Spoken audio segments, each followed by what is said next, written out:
My next guest is a very funny actor and comedian. Television audiences remember him best from his role on the television series Soap and from his very own variety show right here on this television network. He opens on Wednesday night at the Claridge Hotel in Atlantic City. Would you please welcome Billy Crystal? Hi,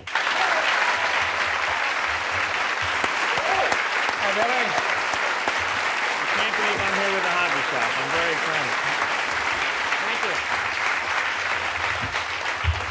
Nice to see you, sir. Thank you very much for being here. You, of course, live on the other end of the country, as we say. Yeah. Los Angeles. I'm there now, about 6 years. And but originally you're from this part of the world, though, Yeah, huh? I'm from Long Beach, Long Island, originally. Now, What are you doing up so late?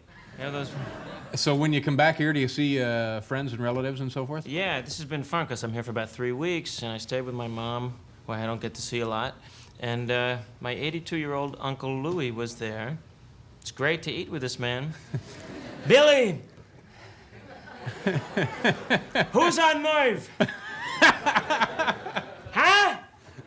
I think, Dave, that there should be a law that people who are well into their 80s, when they eat, should not be allowed to talk. Yeah. Because the mouth becomes a display case. I don't want to have to look at that. They always seem to pick the right food, to give me the sour cream. So, Billy, anyway, I was saying to this guy, look, if I go into the bank, what do I need to do that for? $1,000 I get to toast him? Huh? So it's been... That's Uncle Louie, huh? He waddles around the house in a bathrobe. It's like E.T., you know, he's all like this and that. Phone home late when it's less expensive. Huh? So I'm glad to be out. But essentially, he's in pretty good health. We don't want to... He's a hip guy. He snorts Maalox, so we're okay. Now, I notice, is this possible that you're working, well, of course it's possible, nightclubs as opposed to... Concerts? Yeah. I've been doing both of them on this tour. I've been out mostly with Melissa Manchester, but Atlantic City is my first headlining thing in a grown-up room, and I'm excited about it. I like concerts better, I think. I like them both, but I think concerts are nice because they're there to see you. It's more of a theater feeling. You don't have to deal with food. I think, no, dinner shows, you know, are like the worst, especially if the food is on the plate when you come out.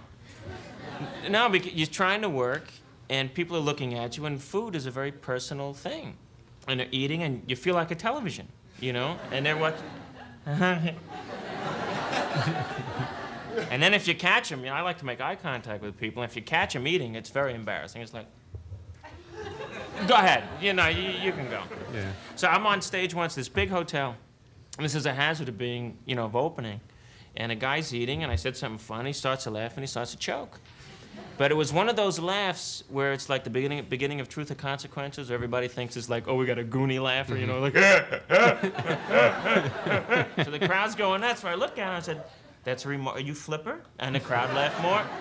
Everything I said, this guy's turning blue, so the audience is going even more.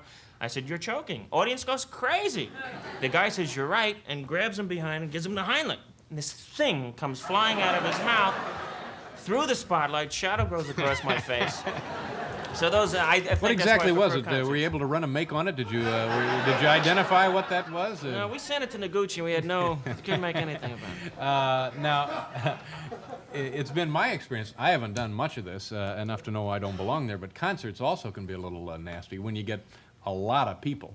Yeah, well, I never have that problem. Well, that's not really the problem I had either. No, it's hard when you're opening, and they're there for rock and roll, and the audience has timed their drugs for the headliner, you know, and you come on, what the heck is he doing on? I'm peeking!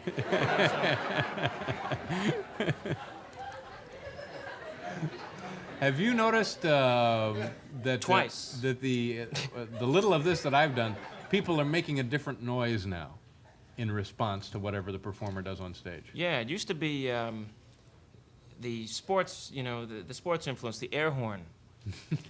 That's always a lot of fun when you're doing a quiet piece of material and you're, ah! You know, or the guy who yells, all right! That's the guy who's like shirtless at a Super Bowl, you know, in freezing cold weather, and he's out there. But it's the all right, which I think is a very New York thing, very sports, you know, or sloppy, something sloppy. It's very Grateful Dead, that all right. And it's only concerts. You don't hear it at like poetry readings. No. I'd like to read Carl Sandburg's The Fog. All right! You don't get that. Speaking of sports, and sports influences, and we have Tommy John here tonight. I know you wanted to play some, I guess, baseball, wasn't it? Well, baseball, and I played with the Dallas Cowboys for 4 years. You must be a New York Yankee fan being from this area. Yeah, I used to live in a Yankee Stadium. Used to go. I like it because it smells like there's going to be a game. You know? Or a rodeo. I mean, it's one or the other. Now, before we get into that, now you mentioned before you did at one time play for the Dallas Cowboys. Well, I was a knee injury, so it's not quite the right thing. I played high school basketball and baseball and a little bit in college. I was a big basketball player in high school, so that was fun. It was out in Long Island, and someone scoffed. Kind of a giggle up there, yeah. We played, this is a funny story, I hope. We played Erasmus Hall High from Brooklyn. Now, you have to understand that I grew up in Long Island. In New York City, they play basketball. In Long Island, they play basketball. You know, it's different. They were men, and we were 12 little Jewish kids with no body hair. I mean, it's the best way I could describe it. Ugly thought that is. Yeah, we were very naive in the locker room before the game. Does the Jocko on our nose or what? I mean, we look like a surgical team here.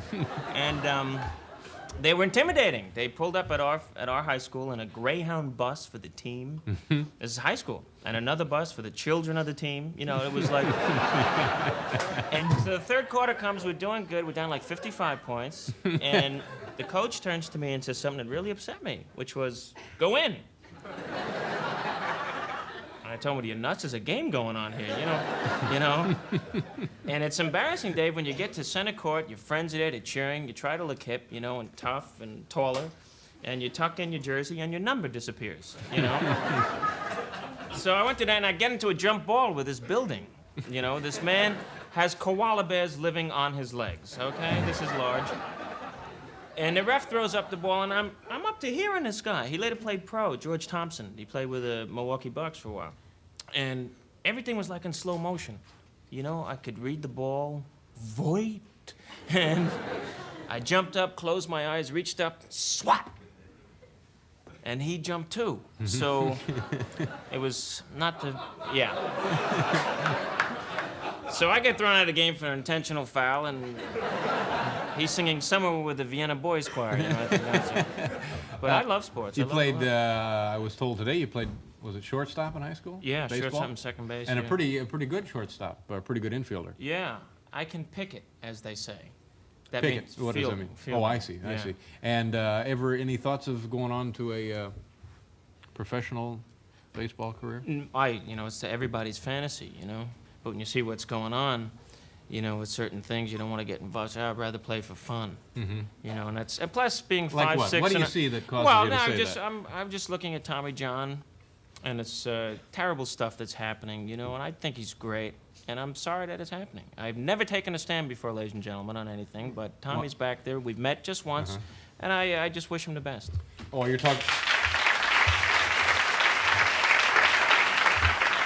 So for folks maybe not aware of this around the country, but this happens every day with the Yankees, so where somebody has words to or with the ownership and management of the Yankees. Yeah, it's much like my situation with NBC was, you know.